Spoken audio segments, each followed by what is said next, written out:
No problem. That's all I saw. It was like, well, Brian yeah. Louis. We're gonna call you Brian Louis. Sure. I like it. It makes Has me the pleasure of sound more speaking to Brian Louis today. All right. So thank you for joining us for Coffee with the Broker. We have esteemed guest Brian Louis with Florida Best Quote, also pronounced Brian Lewis with Florida Best Quote. He's here to drop the knowledge on us about 4 points and about the wind mitigation. I certainly am, and I'm gonna go ahead and. Do you want me to go ahead and get started? Do you have anything else to say? Okay. All right. Got it. All right. I'm gonna share my screen. You picked up on the cue divinely. All right. So can everybody see my screen? Okay. Yes, sir. All right. Perfect. All right. So, yeah, just like Jeremy said, I am Brian Lewis. I'm the Vice President of Florida Best Quote Insurance. A lot of you guys have already met me or have met Glenn. Glenn is our agency owner. I've also put in some agents here once in a while. So we are fully involved with HomeSmart. We love everything you guys do, and we want to try to help out as much as possible. So when Jeremy approached me about doing this, I wanted to give you guys as much information as I possibly could, but really kind of in a way, do it that makes sense to the realtor. There's a lot of information that comes with these inspections, but it is our jobs as an insurance agency to really go more in depth and explain it and things like that. So really for you guys, my entire goal here is just to kind of give you an overview.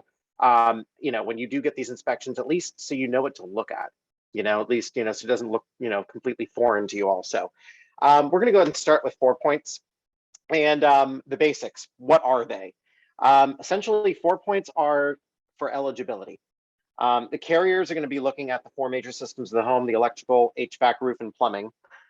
They're looking to see, is everything in working order? Did anything age out? Is anything above the age that they normally accept as per their underwriting guidelines? And essentially just, yeah, like I said, is everything working well? Are there any deficiencies? Are there any problems? So typically 4 points when you need them. You know, it used to be just a rule of 30, 40 years, you know, down the line, you're good to go. Citizens has implemented a rule, and I believe right now they're one of the only carriers right now that are requiring a 4 point at 20 years. So it might be, if you've got a home on the market that is 20 years or older, it might be a good idea to start thinking about, all right, well, the client may possibly need a 4 point. Of course, you can leave this up to the insurance agency to discuss that with them, to tell them, but it's always a good thing to have in the back of your mind. All right, what is this buyer going to need when they walk into this house? Other scenarios that happen. So the majority of carriers are about 30 to 40 years. That's the majority. Citizens has been taking over a lot of policies lately. As you guys may know, a lot more policies are being written with Citizens. So that's kind of why I wanted to, like, you know, mention the 20 years, because there's always a good chance Citizens will have to take an older home. Brian, what's Citizens? So Citizens is the lovely, thank you, Jeremy. Citizens is that lovely insurance company that is backed by the state of Florida. So while there are these private, you know, companies everywhere that we write with, and we still do write with every of the other companies in the state of Florida, Citizens is specifically run by the government. They are never going to be able to be insolvent. In other words, they're never going to have to go out of business because they can't afford to pay claims. They're always going to be there. They used to be the carrier of last resort. You know, it used to be, if you went, you know, you try to avoid Citizens at all costs as an agency, and for the most part, you were able to. Now with the things going on in the state of Florida, as far as the issues with other carriers shutting down, carrier underwriting guidelines becoming a lot stricter, Citizens has been forced to basically take over policies they never would have in the past. So that's kind of what I meant by, you know, they're taking on way more than they've ever used to. Why? Maybe you're going to cover this, Brian. So my apologies, but why did they used to be the insurance company of last resort? Well, I mean, essentially, they, like I said, they're run by the government. They're run by the state of Florida. They're not meant. They were never set up and meant to be a major carrier brand. They, they do have, just like with any state entity, the downsides of going to Citizens are, the wait times are a little bit slower. I mean, the coverages are there. They definitely have the coverages that the clients are going to need, but wait times are a little bit slower. Maybe customer service isn't as great as going with a private insurer. But essentially they still are reputable. But we never, in the past, we never really wanted to go to them just because, again, they have that whole government feel. Okay. Now, is there anything like they don't cover that a normal insurance provider would cover? The one major thing that Citizens does not do, they don't give more than 100,000 in liability. That's the one major thing. All the other coverages are there. They do the limited water backup. But that's the one key takeaway is if you need more liability than $100,000, there are other policies that we can offer you as far as maybe an umbrella. We can do just standalone liability policies, but just know that on the homeowner's policy itself, you're not going to get more than 100,000. Whereas other carriers will do $300,000, $500,000 worth of liability. So it's really that's really the standout thing with Citizens. They don't also go, like if you have an umbrella, for example, a lot of companies that write the umbrella want you to have a minimum of 300,000, some are even 500. So Citizens may not be the best option for the home policy part. That's really the one takeaway from that. And could you give like an example of liability 100,000? Like what would that cover? Would like somebody slips and falls at your house and sues you, or what? Like what? So that's essentially what that is. Yes. Okay. Liability, covers in case somebody gets hurt. This is kind of why the carriers all don't like to have trampolines in the yards, why they don't like trampolines, why they want fences around your pools. Staircases all have to have handrails, things to prevent people from getting injured, because then if they get injured, then they can go after your homeowner's insurance or the homeowner's insurance policy under the liability limits. Is there anything that don't cover like pool cages or anything like that? So generally speaking, the pool cages, anything that is attached to your home, anything that's attached to the structure is covered under the coverage dwelling, coverage A. There is additional coverage for pool cages. And usually the limit's around 10,000 for the pool cages themselves. And that's above and beyond what you're normally going to get as part of the normal homeowners policy. Okay. Okay, I didn't mean to interrupt. I'm sure you got a lot to cover here, but oh no. These are good questions. These are things, obviously, as we talk about things, you're going to hear terms and stuff. So I want people to stop me to ask, certain questions if they don't understand a certain term or they want more explanation. So am I good to move on? Anybody else have anything else that they want to ask? Please, and that's for anybody, you guys. Like everybody. Some of these things I know, and some of these things I don't know, and that's why I'm asking the questions. But I'm assuming if it's kind of foreign to me, and I've been doing this for a little bit, then it might be completely foreign to somebody who's brand new, or that just hasn't delved very much into this. Because I hear it all the time where, I mean, I was talking to a newer agent, who was the buyer's agent. I was the listing agent, and I asked him about pre-qualification versus pre-approval. And he said, I'm not a lender. and I'm like, yeah, but you should probably know the difference between pre-qualification versus pre-approval, right? And that's why we're here, right? We're trying to give you this more information so you can be educated as you can. So when you're in front of a client, you're confident, you can speak intelligently, not take over Brian's job or any of his insurance agents or quote insurance or anything like that. Right. Please don't misunderstand. We're just trying to give you a base knowledge so you can speak intelligently, answer questions, but ultimately refer them back to the professional. Okay. Right. All right. Please continue, Brian, unless somebody else has a question. Right. And again, like really the main point of this is at least when you guys have this in your hand, you know what you're looking at. I mean, clients are going to ask you questions, so defer them to us, but that'd be great, just to kind of give suggestions and helpful tips to your clients. All right, so kind of finishing up this slide, the other scenarios that can play out. So like I was saying, most carriers will not need a 4-point until 30 or 40 years. But we do have carriers, and this is, again, what kind of makes us unique as an agency, as the type of agency we are. We do have some carriers on board that will do their own. So they'll require it, but they'll come out and they'll take care of the entire 4-point inspection of on their own. So that usually saves people money and helps out a little bit, makes it like easier that way. All right, so how long are they good for? Only a year. So if you got a 4-point, the sellers had a 4-point done a couple of years ago and they give that to you, unfortunately, it does have to be within a year. So Brian, can you go back to that previous slide real quick? Yep. Okay, so 4 points, the general rule of thumb is 20 years. So if somebody's buying a new home or a home that's less than 20 years old, there's no need at all to get a 4 points. Correct. If the home is less than 20 years, you're definitely going to have no reason to get a 4-point. Now, does that mean that the underwriting guidelines for certain carriers are not going to change at some point over time? I mean, Citizens used to be 30 years. Right now, today, no, you're perfectly fine. But things are fluid. And let's back this up for the new agents, right? Or just people who just don't know, who haven't run into this. I don't mean to say, like, again, some people just say, hey, I'm not getting into that, talk to the insurance person, this and that and the other thing, right? Right. So so 4 points, they're inspecting the 4 major components of the house: the HVAC system, the roof, the plumbing, the electrical.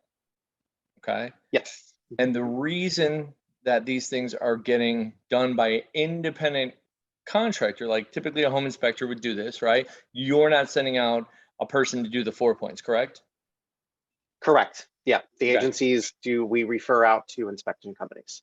So the whole reason to get this done is to get insurance on the house or be eligible for discounts on your insurance.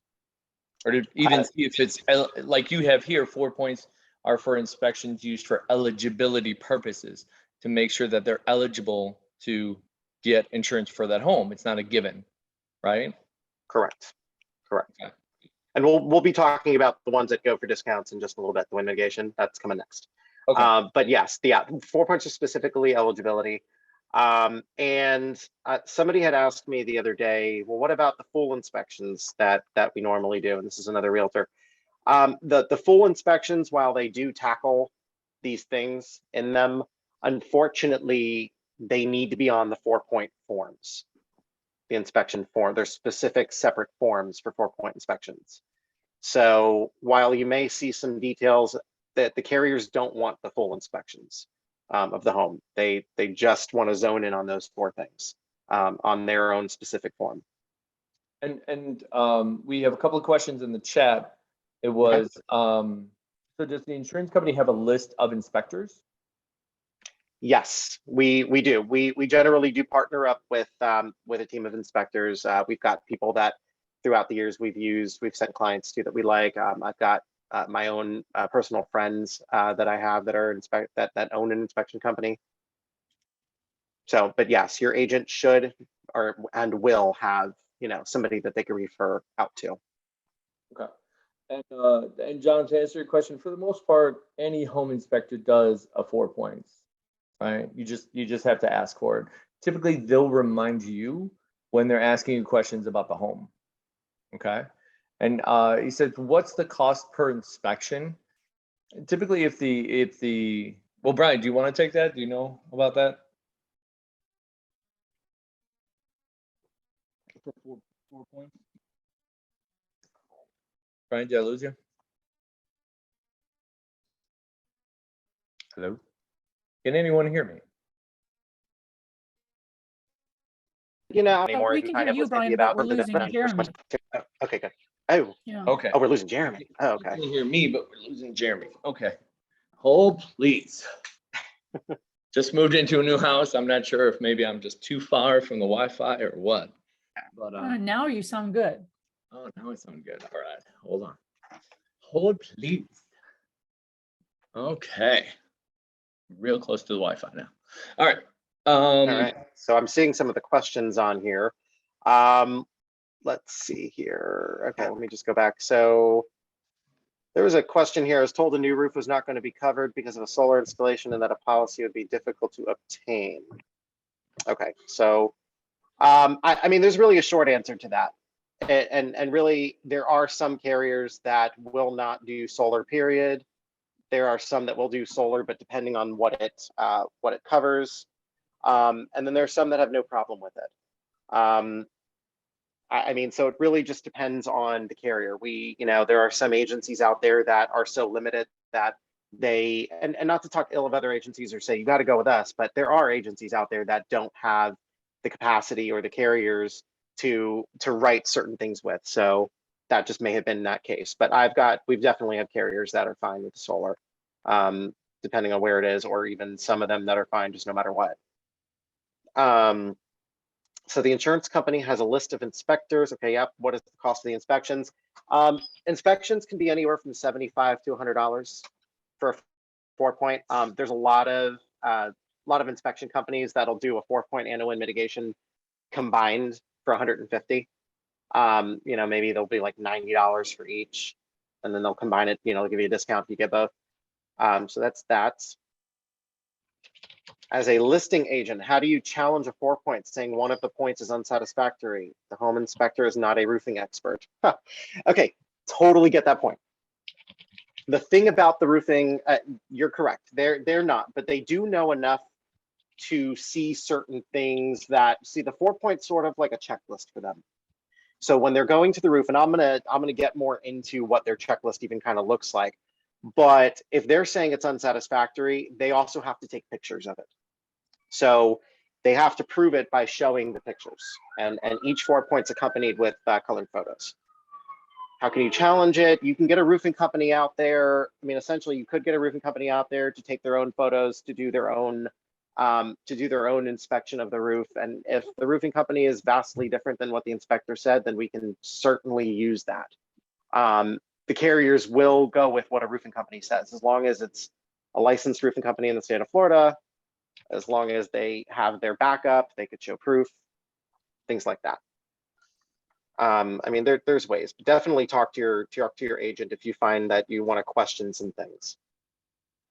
All right, and the last question that I see on here before I continue on, the latest state legislation issue. So they're 15-20. So yeah, I mean, let's see here.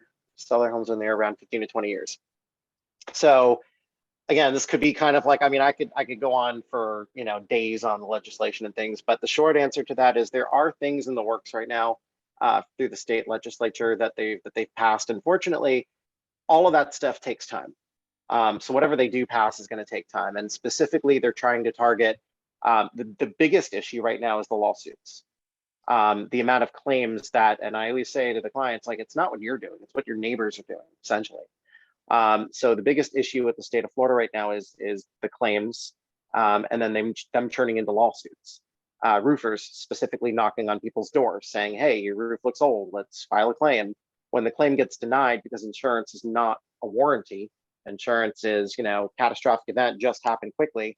When it gets inevitably denied, the roofing companies already have the lawyers ready to go. So just to give you a quick little example, a roof claim may be paid out. They may settle for $10,000 for the roof. The lawyer might get $40,000. So that means that company now has to pay out way more than they really need it to, want it to, from the beginning. And it just becomes a huge problem. So companies are having to shut down. They're having to strengthen their underwriting guidelines. They don't want to take certain homes. They're really just trying to stay afloat, trying to stay in business. Is what that is. It is an unfortunate thing. I do think things are going to make a turn for the better at some point, because this is what happens every so often in the state of Florida with all the hurricanes and things we have. I mean, there's people still trying to file claims for hurricanes that happened 5 years ago. So that's another thing that the legislature is trying to tackle, is like, okay, so how long can you go without filing a claim? Like, how long will they accept the claim? So, best thing that I can tell you to do without, sitting on a soapbox here and talking about it a million things, the best thing you can do is go in and Google what they're working on. Read the news articles, because there are a lot of great things. The state of Florida's Office of Insurance Regulation has put out a lot of details, a lot of articles throughout the last year. And just use an independent agency. We have the options, we have the choices, we have ways and means, we have the ability to guide people in the right direction, essentially. So, all right. So anybody else have any other questions? Am I ready to move on to the next slide? All right, cool. All right, so we covered the what and when. Right. And all right, so I'm not gonna, like I said, I'm not gonna bore you with, tons of crazy information, because 4 points are very, they can be tricky looking, but here's basically what you need to know. First part is the electrical. That's on the first page. Cloth wiring, usually a no-go.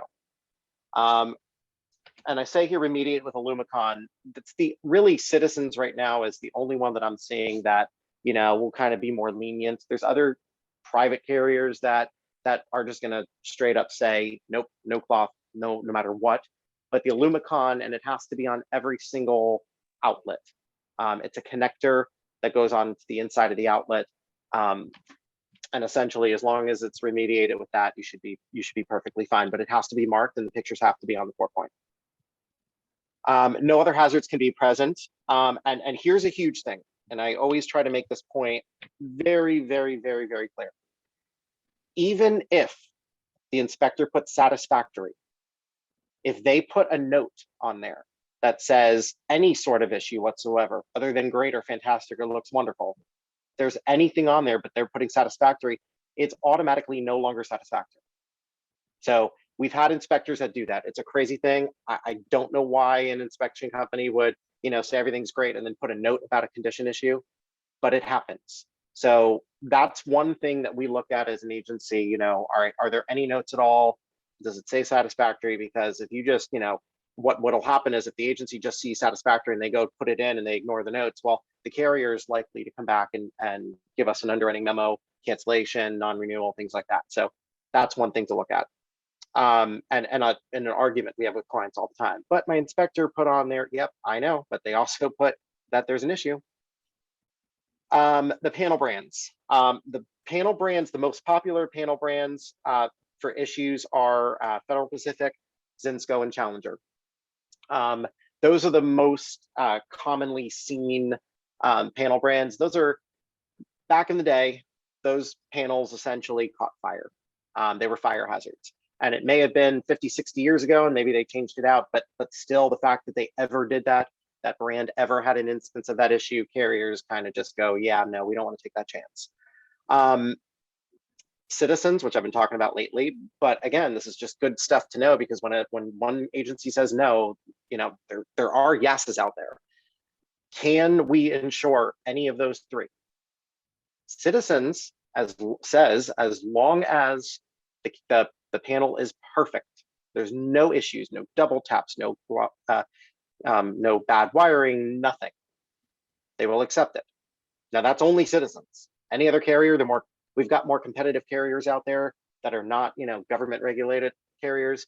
Those guys will want you to change out the panels. But if that's not if it's an option, definitely do it. Number one, it's a safety thing anyway. I mean, that's first and foremost, beyond even saving money, safety. But if it's not an option for your client to change out the panels, if it's just not going to happen, there's ways we can get around it. But that is, something that you'll see on there too, and they do mark it on the 4 points if they see that. Okay. All right. So the next one, this is the biggie, the roofs. Age of roofs. So I put here 15 years. A lot of carriers are cracking down on them, but you do still have the carriers out there, and this is mostly the shingle roofs is what they're cracking down on with these lower ages. Obviously, if you have a concrete, or the concrete tile roofs, metal roofs, those you get a little bit extra time. But they're cracking down on the roofs 15 years or older. So what you're going to want to look at is the remaining useful life. And it does say it on there, should be a minimum of 3 years. If you have a roof that's 17 years old and the inspector put, you may get 2 years left on it, you are very, very seriously limiting the ability to write a policy. Now, does that mean no? No, does not mean no. We could certainly write a policy. We can find you something. It just means that, we're not gonna be able to go with the more competitive carriers. You kind of are shortening your, your window of how many carriers are gonna be okay with that. Citizens specifically, they have a minimum of 3 years. So even if it's 17 years with a minimum of 3 years left, we should be in a better ballpark, so to speak. I'm sorry, do you mean federal challenger panels are on hazard are okay? So yeah, and we're going back to that. So yeah, no, I mean, they're not, let me just preface this with saying they're really not okay. If they're on a hazard list, then I mean, we all know hazard means, not okay. But basically my point of even saying like, okay, they could be used is that Citizens is one of the only carriers right now that as long as they are perfect, they'll still take them. But, if you want to go with somebody else, another carrier, then, of course, now you're going to have more of a challenge. If there's a double tap in that panel and it's fixed before the inspection, would that be okay? Oh, of course. If there's a double tap and it gets fixed before the inspection, the inspector comes out and they mark that there's no double taps, and yeah, you're perfectly fine. Okay. Yeah, Brian, yeah. I mean, mhm. I think the confusion on it was the words most popular. And Oh. we couldn't tell if most popular was the ones we're looking for or the ones that are most popular on the hazard list. Oh, I'm so sorry. So yes, so those are the most popular on the hazards list. Excuse me. Yeah, the most common on the hazards list. Thanks. No problem. All right, and let's see here. And I do see, do inspectors just assume the remaining time frame based on the age of the roof, or do they show detail regarding the number of years? There's some sort of level of assumption involved. I mean, obviously these people are trained to look at certain things, to know what to look for. So these are licensed and bonded inspectors who have been through classes and things. But yes, I mean, obviously there is some sort of level of assumption. I mean, you could always certainly challenge an inspector with another inspector and see what they say. But I mean, for the most part, they usually are pretty on point with what they're thinking as far as the remaining useful life. Let's see here, if the roof has been repaired in the past, plywood replaced, etc., does the inspector take that into account? Should the seller provide those receipts to the inspector? Okay, so one thing that the inspector will do is they're going to look and see, and most inspectors will look and see if there was a permit. You definitely should mention that to the inspector. Hey, I just got the roof replaced. I mean, if the roof is in completely perfect condition, it's brand new, they're going to see it. They're going to notice, certain aspects of it looking better than if it were 17 years old. But they will go and look for permits, things like that.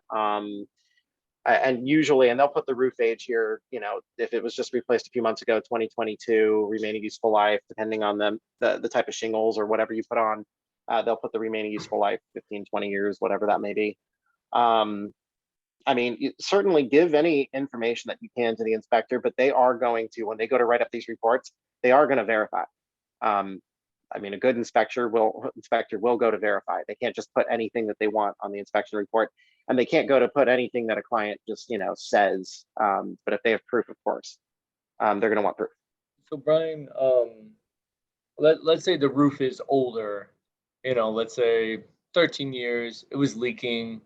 They had, some shingles pulled back, some plywood replaced, some insulation replaced and whatnot, because it was leaking, right? Mhm. And had everything repaired. It's not currently leaking anymore. Would that be a problem? Well, I mean, it depends on if you did the entire roof or if you're doing sections. There are some carriers that, yeah, sections are considered patching.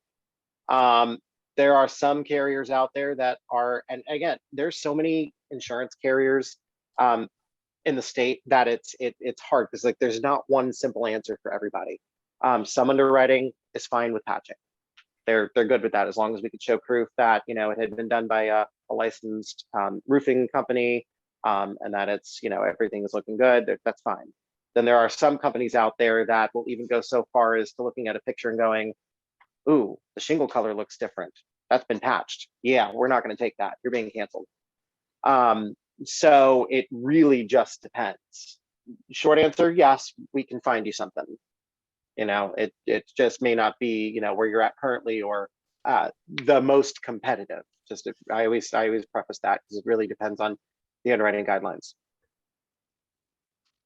But the rule of thumb, I mean, honestly, the best rule of thumb though is if you're having roof problems and it's old enough, just replace the entire thing. And I know for a lot of people it's not a good answer, but that's, coming from the insurance standpoint, that's just kind of the best way to go about things. I can tell you, because I walk my neighborhood every day, in my neighborhood, they're all tile roofs in most of the neighborhood here, but you can tell when somebody comes out to fix the roof because the way the architectural roof line is, where there's like a valley or something, that's where it's going to leak. Every time somebody comes out to get the roof fixed, it's that particular model house, and it's that same area that to pull the tiles up and replace the shingles and all that. But I mean, once that's done, it should last another 10 or 15 years, I would think. Right.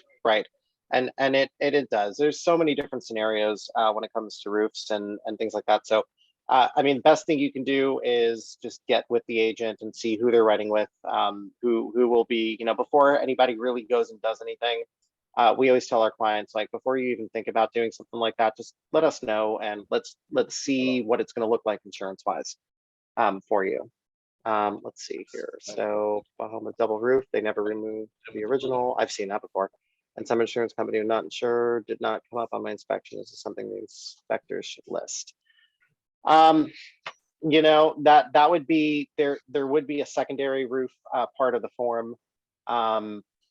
They could very well, and that's if the inspector sees it, they should be putting something down.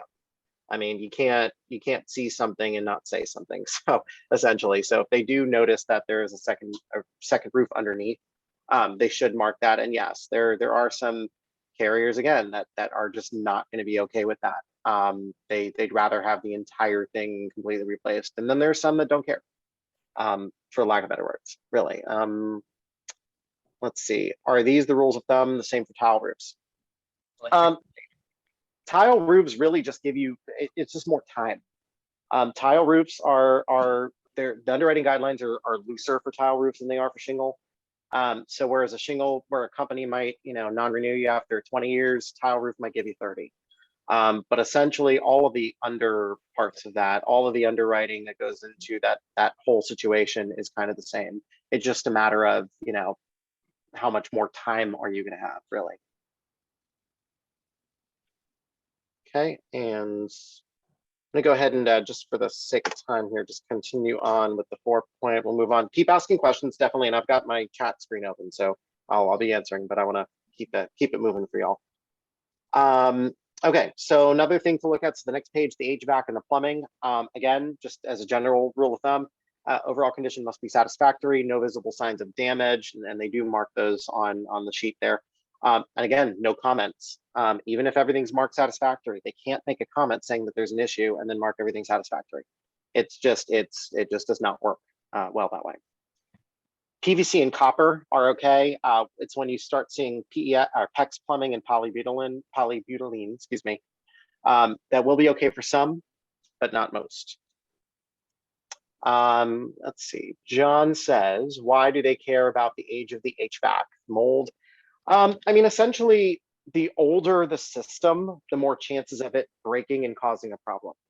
If your HVAC is, after a certain age, I mean, it could deteriorate and cause other issues, and claimable issues, I should say. Now, granted, if the problems happen because your HVAC is 65 years old and has happened over time, then insurance is not going to cover the replacement of that HVAC. But if it causes water leaks, things like that, I mean, that's something you'll have to ask your agent, and that's kind of like a case-by-case basis. But as far as mold is concerned, yeah, I mean, there's always that factor too. Just older stuff starts getting scarier for insurance.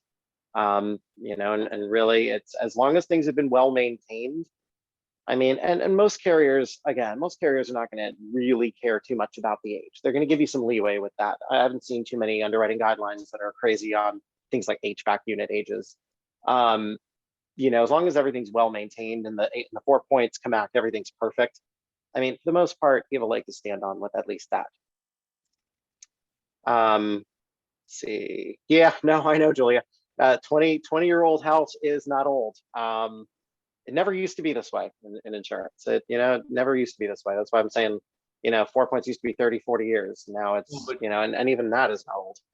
Think about like the mechanics of the house, right? The mechanics, yeah, right. I'm guessing you're not driving a 20-year-old car, and if you are, you're probably dealing with some constant maintenance issues. But obviously, on the flip side of that, you know, you don't typically have a problem getting a, you know, car insurance on a car that's over 20 years old. So, you know, but obviously, people are using that for claims, right? Right. So, anyway, sorry, Brian. Yeah. Please No. And that's actually, I'm really glad that you brought up that point, because so what some carriers actually do when they're trying to figure out what their underwriting guidelines should be is they look at the prevalence of claims. And I know that's kind of ridiculous for, you know, obviously how strict they've been getting on the ages and stuff, but, you know, when do they start seeing claims? You know, when do they, you know, that if there's even been a couple, you know, and they really have to crack down, they're going to crack down on those ages. So why is only a problem in Florida? Well, it's really not only in Florida. Louisiana, Texas, all of the Gulf Coast states. I know specifically Louisiana is kind of going through the same problems we are right now. They're very similar to us in the sense that they get a lot of storms. They've actually had more Cat 4 and 5 storms than we have in the last several years, unfortunately, and flooding and things like that. But they're kind of going through the same thing right now too. So it's just that we focus a lot on Florida since we're in Florida, but it's certainly happening in other states. States that have that get hurricanes. This is what's gonna, you know, this is what's gonna happen. You know, it just depends. Okay, so let's see here. All right, so now, all right, so we've talked about 4 points. I'm going to talk about win myths, but does anybody have any other questions or want to talk a little bit more about 4 points at all? Is anything else that I need to clarify for anybody? Okay, awesome. All right, so let's switch gears here to a more fun one, I should say. Fun inspection. The win myths. These are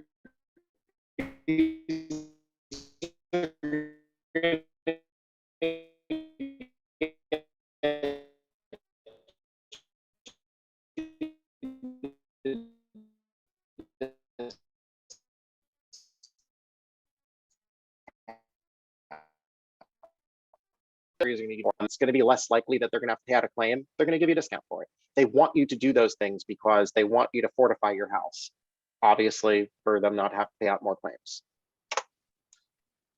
Okay, win myths. When do you need them?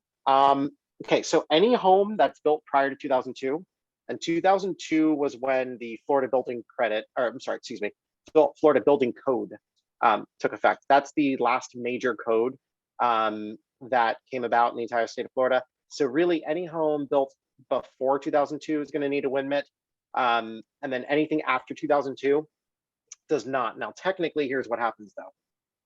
If you've got a home that was built in 2003, for example, if you don't want to get a win myth, one of the only credits that you're going to solidly be able to get without a shadow of a doubt is the FBC, the Florida Building Code credit. There's a specific credit just for the code. There are other things that, again, we'll get into on the next couple slides. There are other things, but those will automatically be applied to the policy depending on the code in that county. Okay, so let me just give you kind of, well, and by the way, they're good for 5 years. Okay, so just keep that in mind. They're different than 4 points. So you can hold on to these for 5 years. All right, so this kind of will make a little bit more sense once we talk about a few of these things here. Let's see, Caroline. If seller recently had the roof replaced and has a wind mitigation done, can buyer use the report for insurance purposes? Absolutely. And we see that on a daily basis. If the policy is even midterm and you get a new roof and you get a whole new wind mitt, we can get credits on there and you get a refund if we've already written policy. Absolutely, wind mitigation is going to be used for insurance purposes. Now, it's for credits in that sense, but here's where we can use it for insurance purposes, because if the inspector's putting on there, the inspector has to put, and I put this on, I believe under the building, let me see, which line did I put that on?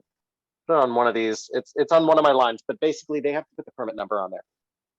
So by putting the permit number on there, obviously we're going to have to, for the eligibility side of things, any good agent will just take the permit number, go to the permit site, grab the permit, stick it into, make the endorsement for the roof age, and then the wind mit will prove for the credits. That's essentially what's going to happen. Yeah, and basically you can even, there's some carriers we even just type in the permit number and say, yeah, we want the roof age switched, and they'll just go ahead and do it. So, all right, and let's see here, so I don't get sidetracked. Okay, so the building, let's talk about that building code. So credits for being within the Florida building code. There's 3 different levels here. I marked them A, B, and C as they are on the sheet here. A is obviously going to be the credits. B, the high velocity hazard zone. If you're selling a home in Miami-Dade, Broward, you're probably going to see that on there. We haven't seen that marked very often. And we do a lot of homes in Miami-Dade and Broward and Palm Beach County and that Tri-County area down there. But that's really what that is. It's the same thing as A, but it just is a different zone. You're going to see A more than you are going to see B. C, no credits. The home does not meet FBQ requirements. Excuse me. I meant to say FBC requirements. And that could just be requirements. Yeah. right. Exactly. No, I will fix that before sending that out. Because it's not us, as much as I wish it was. No, it's not us. So essentially, there's a couple of reasons why that would happen. If the home was built prior to 2002, and you get a 4-point, and let's just say a couple of things. Let's just say number one, the roof permit was not available. So again, this is just, if a client says, oh yeah, I got my roof done, the inspector still needs to put the permit number on there. They can put the date all they want. They can say, oh yeah, client said 2021, perfect, no problem. But unless they, in that section where it says roof covering section there, unless they put the permit number, the carrier's not going to change the FPC credit. They're not going to give that FPC credit. So it could have been that, or it just could be, original to home prior to 2002. If the roof was put on in 2000, for example, and the home was built in 2000 and it's the original roof. That would be the only really 2 major reasons why you wouldn't get that credit. The roof covering is the next part. Roof covering is the roof material used. And, he's going to put on there whether or not it is, the A, B, C, or D, A being, A being FBC credit, you're good to go. B meaning that it meets the Miami-Dade products guidelines, because Miami-Dade's a lot stricter than the rest of the county, or the rest of all the other counties. Or C does not meet. Oh, there you go. There's where I put inspector must put the permit number. That's what I was looking for. Let's see. And then we got the roof deck attachment. This is just how the roof deck is put on. How is it attached? So I kind of didn't want to go into too much detail because there's so much technical things going on here. So really, here's all you need to know. A is the least amount of credits. B is a higher amount, and then C is the highest. So it kind of goes from bottom up, A, B, and C. So the highest amount of credits, it's better nails, better style of nail. There's more nails, there's smaller spacing. It's just basically like you are, whoever put that roof on, just put it on as tight as they possibly could. They put the most amount of nails that they could in there. They spaced them appropriately. And then the reinforced concrete roof deck is not on this page, but it's on the next page there. That's if you've got a condo building that's over 5 floors, we're almost always going to give it reinforced concrete roof deck because they're built as such. They're flat roofs. They're made out of concrete. They're very thick. Those will definitely give a credit and help with the premium. Okay. Any questions on this so far? Okay. Perfect. Okay. Oh, click back into it. There we go. All right, so the next section is the roof to wall attachment. How is the roof attached?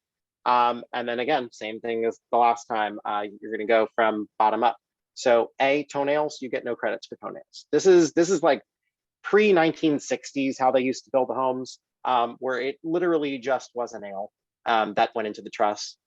No credit because of that. Of course, it's not the best way to attach the roof. I mean, if you have them, they are safe. It's not, it's not saying that, but you are now more likely to have the roof be blown off in a storm than you will if you had clips or single or double wraps. Clips is the next least amount of credits. That's the minimum amount that you can get. Single wraps is the next higher, and double wraps is the highest. So clips is literally a metal clip that goes right onto the nail. Single wraps will have one layer of wrapping right around that clip that's on the nail, and then double wraps has two. So it's really tying that thing down, keeping that roof on during a storm. Roof geometry, the roof shape, hip credits. So you've got, obviously we have different shapes of roofs in Florida. You get hip and gable are the most common. Hip roofs will get a credit, gables will not, and they mark them as other on the wind mits. Hip roofs, if you look at them, a hip roof kind of in a way, you can see where the wind can kind of just glide over it. It doesn't have pointy edges. The gable roof does have pointy edges. Basically, if you're looking at the front of the house and you've got a triangle shape and just a wall, the wind is just hitting that wall, hitting underneath the roof, and can be more likely to raise that roof during a storm. With the hip, the wind, like I said, just kind of glides around. It's geometrically more perfect for the wind to just kind of go around there and not lift your roof. And the last thing that's on this page is the secondary water resistance layer. This is something that's always optional, but if you get a chance to put it on, put it on. It's a peel and stick layer underneath the shingles. It's kind of a tricky credit though, because the roofer would have had to have taken the picture before he put the shingle on. So if you're claiming that you have it, as long as the roofer had taken pictures, the inspector will be more than happy to mark it on the wind mitigation inspection, and we'll include those photos. But unfortunately, carriers don't want it just marked; they have to see it. And so this layer is just an extra protection against water is really what that is. It's not a massive discount SWR, so I wouldn't kind of put too much weight on, we have to definitely have it. It's a good thing to have, of course, for safety purposes, because that's, again, like I said before, number one. But if you're doing it just for discounts, I mean, it may be 30, 40 bucks off the premium. So really, that's kind of one thing to consider. Okay, number 6. What's number 6? I see someone said number 6. That's right. I think Julia asked, what section are you talking about? It looks like okay. water resistance. Yeah, I actually had this question. I was helping sell my in-laws house in Orlando, and they said, "Hey, was it peel and stick? Was it felt? What did they do underneath?" And I'm like, I don't know. And I was like, I think I remember seeing like the peel and stick, the black, whatever. And they were like, do you have a picture? And I'm like, no, I don't have a picture. Like they were just right. Asking me these questions. Like I didn't know any better. So yeah. I mean, sometimes we can argue it without the pictures. I mean, if we know who the roofer is, I mean, we can at least get, they do take a report on what they've done, what materials they've used. And there are some carriers that I mean, and I would say a lot of carriers we can at least go and get exceptions made to get that on there. I mean, if we show the type of materials that were used by the roofing company and they're able to prove that way, then let's just go about it that way too. Again, all of this stuff is just you or your client kind of just reaching out and asking all of these questions to the agent. We'll go to bat for whatever we can. I mean, we argue and fight things that are solid underwriting rules, and sometimes we win. It just depends. But yeah, with this kind of case, like where there's a will, there's a way. I always say that. If we're looking to try to get something done, I can almost guarantee we can get something done. It just becomes tricky. It's easier when the pictures are there, but obviously we could figure it out otherwise. Okay, and let's see. All right, so then the last page that I have for you here is the opening protection. Opening protection. This is literally an all or nothing. And What I mean by that is even if you have one little skylight or one window above a door that's not hurricane rated, they're not going to give you the credit. As small of a window that might be, or let's just say you even have the block windows, even for example, have to be hurricane rated. And unfortunately, it is an all or nothing deal. So with opening protection, you got several different layers as you do all the other things. A is the highest level of credits. That's the highest impact resistance. Now, this one, when they do wind tests, they, basically, this is the one that can hold up to a 9-pound missile flying out the window and it not completely shattering. Then you have B, which is a 4-pound missile, or the equivalent of a 4-pound missile going through, or, and then we call them missiles, but, obviously we mean, just any random flying object going through your window. That's the medium impact. That's a lower level of credits. And then they do give you credits if you have specific plywood cut out to the shape of the window, if they're specifically designed for that, if you've got shutters. So the person doing the wind mitt will take pictures of the shutters and we'll mark them on there for the level C, exterior opening protection. So we actually call that a couple of different things. Like the highest usually is called the hurricane protection. B will be called minimal wind protection. So they kind of call them different things. Just know A, B, and C the way that works.